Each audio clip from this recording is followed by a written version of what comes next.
ইরানের পুরনো স্বর্ণের খনিতে বিশাল মজুতের সন্ধান মিলেছে।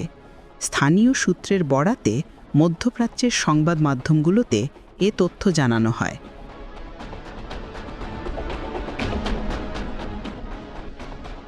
কুর্দিস্তান 24 ও ফার্স নিউজের প্রতিবেদনে বলা হয়, ইরানের অন্যতম স্বর্ণখনি সাদানে এই স্বর্ণের মজুত পাওয়া গেছে। ইরানে বর্তমানে 15টি স্বর্ণখনি রয়েছে।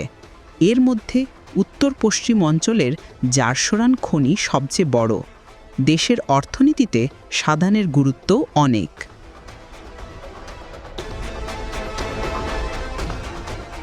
পূর্বাঞ্চলীয় দক্ষিণ খোরাসান প্রদেশে সাদান স্বর্ণখনি, এটি বেসরকারি মালিকানাধীন। তবে ঠিক কী পরিমাণ স্বর্ণ পাওয়া যেতে পারে তা প্রকাশ করা হয়নি।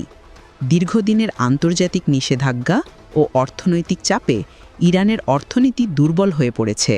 পরমাণু কর্মসূচি নিয়ে যুক্তরাষ্ট্র ও পশ্চিমা দেশগুলোর অভিযোগের প্রেক্ষিতে আরোপিত নিষেধাজ্ঞার পাশাপাশি ইসরায়েল ইরান সংঘাত পরবর্তী পরিস্থিতি আরও কঠিন হয়ে ওঠে।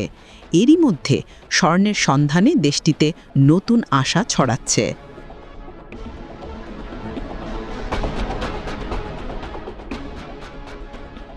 গত মাসে পাকিস্তানের খাইবার পাখতুনখোয়া প্রদেশের হরিপুর ও তারবেলা এলাকায় বিশাল স্বর্ণের মজুদ আবিষ্কৃত হয়েছে।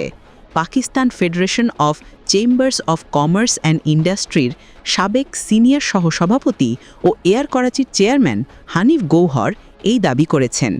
পাকিস্তানি গণমাধ্যম দ্য এক্সপ্রেস ট্রিবিউন জানায়, করাচি প্রেস ক্লাবে এক আলোচনা সভায় তিনি এ তথ্য জানান।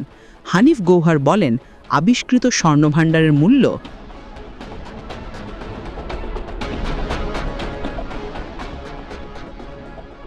প্রায় $636 বিলিয়ন, যা পাকিস্তানের সব বিদেশি ঋণ পরিশোধ করা সম্ভব। তিনি বলেন, বিষয়টি ইতিমধ্যে পাকিস্তান বিশেষ বিনিয়োগ সহায়তা কাউন্সিল ও পাকিস্তান কেন্দ্রীয় ব্যাংকের গভর্নরের নজরে আনা হয়েছে। পাকিস্তানি এই ব্যবসায়ী নেতা বলেন, খনন কাজ শুরুর প্রস্তুতির জন্য অস্ট্রেলিয়া ও কানাডার দুটি ড্রিলিং কোম্পানির সঙ্গে যোগাযোগ করা হয়েছে।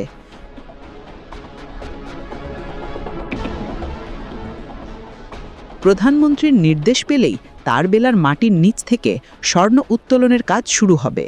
তবে এ বিষয়ে সরকারিভাবে কোনো তথ্য প্রকাশিত হয়নি।